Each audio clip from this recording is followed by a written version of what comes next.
एक आदमी और उसकी पत्नी चिड़ियाघर घूमने गए। वो देखते देखते वो बंदर के पिंजरे के पास पहुंचे। वहां उन्होंने देखा कि एक बंदर अपनी मादा के साथ बड़े जोश से खेल रहा था। यह देखकर पत्नी से अपने पति से कहा, देखो कितना रोमांटिक जानवर है, अपनी मादा के साथ कितने प्यार से खेल रहा है। तब पति चुप रहा। तभी पति पत्नी आगे गए तो उन्हें शेर का पिंजरा नजर आया। वहां उन्होंने देखा कि शेर और शेरनी दूर दूर बड़े आराम से बैठे थे। खामोश शेर एक कोने में अकेला बैठा था, जैसे शेरनी का कोई अस्तित्व ही नहीं है। ये देखकर पत्नी ने थोड़े दुखी मन से कहा, कैसे जानवर है, बिल्कुल अलग ही बैठा है, जैसे शेरनी को जानता ही नहीं। इनका आपस में बिल्कुल प्यार नहीं लगता।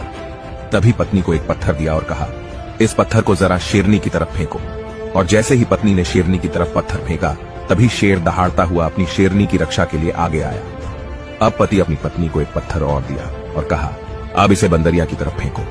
जैसे ही पत्नी ने पत्थर फेंका, वो बंदर अपनी मादा को छोड़कर खुद की जान बचाने के लिए तुरंत पेड़ पर चढ़ गया था। दोनों जानवरों को प्रतिक्रिया समझाते हुए पति ने अपनी पत्नी से कहा, बंदर की तरह झूठे और असंवेदनशील लोग अपने खोखलेपन को छिपाने के लिए अक्सर इस तरह के बाहरी दिखावे वाले रोमांस का ढोंग करते हैं। वहीं इसके विपरीत शेर की तरह लोग हैं जो दिखावे से दूर तनाव मुक्त होकर अपनी जिंदगी आराम से जी रहे हैं। और आज के समाज में हमारे आसपास बंदर ज्यादा है और शेर बहुत कम है।